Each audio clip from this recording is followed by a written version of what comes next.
हाय, मैं बेहू। आज मैं आपको एक बहुत ही जघन्य अपराध की कहानी बताने जा रही हूँ जिसने दुनिया को झकझोर कर रख दिया। जुनको फुरुता की हत्या।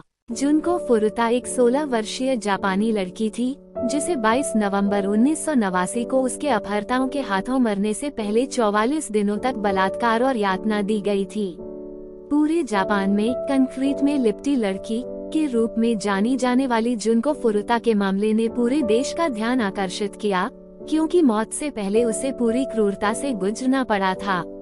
इतिहास और जुनको फुरुता जापान के सैतामा प्रांत के मिसाटो में एक हाई स्कूल में पढ़ती थी। वो एक सुंदर, सक्रिय किशोरी थी जिसे बहुत ध्यान मिलता था, जिससे कुछ लोग ईर्ष्या करते थे। वह धूम्रपान नहीं करती थी, शराब नहीं पीती थी या ड्रग्स नहीं लेती थी, जिसे कई गैंगस्टर जैसे किशोरों की नजर में बहुत अप्रिय माना जाता था। उनमें से एक हिरोशी मियानो उससे प्यार करता था, लेकिन वह रिश्ता नहीं चाहता था। जुनको फुरुता ने इसे अस्वीकार कर दिया। हिरोशी मियानो स्कूल का गुंडा था और किसी ने आपत्ति करने की हिम्मत नहीं की, लेकिन फुरुता ने नहीं कहा। 25 नवंबर 1988 को 4 किशोर लड़कों ने उनका अपहरण कर लिया, जिनमें से एक हिरोशी मियानो था।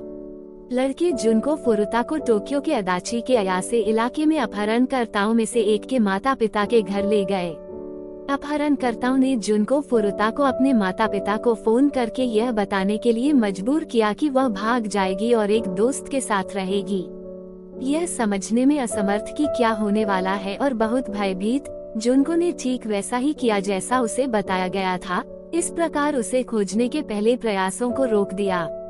नोबुहारू मिनाटो के माता पिता, जिनके घर में जुनको फुरुता को रखा गया था, कई मौकों पर अपने बेटे से मिलने गए।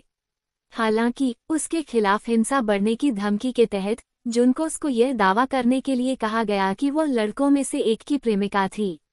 हालांकि जब यह स्पष्ट हो गया कि उसे घर पर बंधक बनाकर रखा गया था, तब भी माता पिता ने हिरोशी मियानो द्वारा बदला लेने के डर से कुछ नहीं किया। अपहरण के बाद 44 दिनों तक जुनको फुरुता को अकल्पनीय पीड़ा सहनी पड़ी।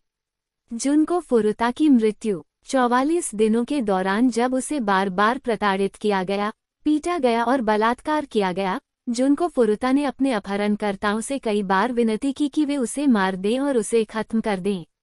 इसके बजाय 4 जनवरी 1989 को उन्होंने उसे महजोंग डायमंड गेम के लिए चुनौती दी। वह जीत गई और इससे लड़के नाराज हो गए, इसलिए उन्होंने उसे लोहे की छड़ियों से पीटा और उसके शरीर के अंगों को जला दिया। पहले से ही बुरी तरह से पीटे जाने, निर्जलित और कुपोषित जुनको फुरुता की अगले दिन मृत्यु हो गई। हत्यारों ने मृत लड़की के शव को कंक्रीट से भरे एक बर्तन में डालकर टोक्यो के कोटो में फेंक दिया।